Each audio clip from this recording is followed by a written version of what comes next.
Valenzuelano, sa first 100 days natin, binigyan natin ng pansin ang mga infrastructure projects natin dito sa unang distrito.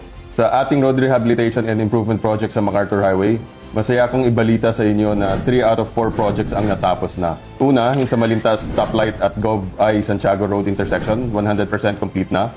Yung Malanday, pagkatapos ng T. Santiago, papuntang Kadiwa, Aka, NFA Road, tapos na rin. At yung Malanday, sa may Mekawayan na boundary, nag 100% na rin tayo.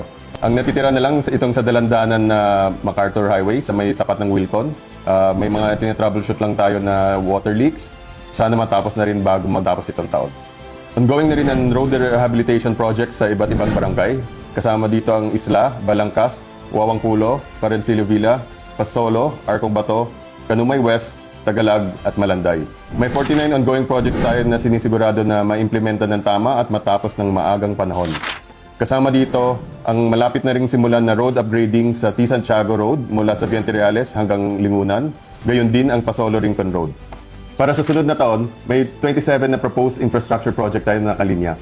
Ito ay bunga ng ating pagpupulong at konsultasyon sa iba't ibang barangay para mapakinggan ang mga pangangailangan natin dito sa unang distrito. Ito ay galing sa ating Ken Connect Listening Tour. Valenzuelanos, 100 days pa lang ito. Marami pa tayong programa at proyekto na nakalinya. Tuloy-tuloy niyo din akong suportahan kasi partners tayo dito sa public service. Kung may mga suggestion kayo, comments o complaints na gusto iparating sa akin, i-email nyo lang po kami at siguraduhin ko na masagutan namin yan at nababasa ko po lahat ng mga comments ninyo.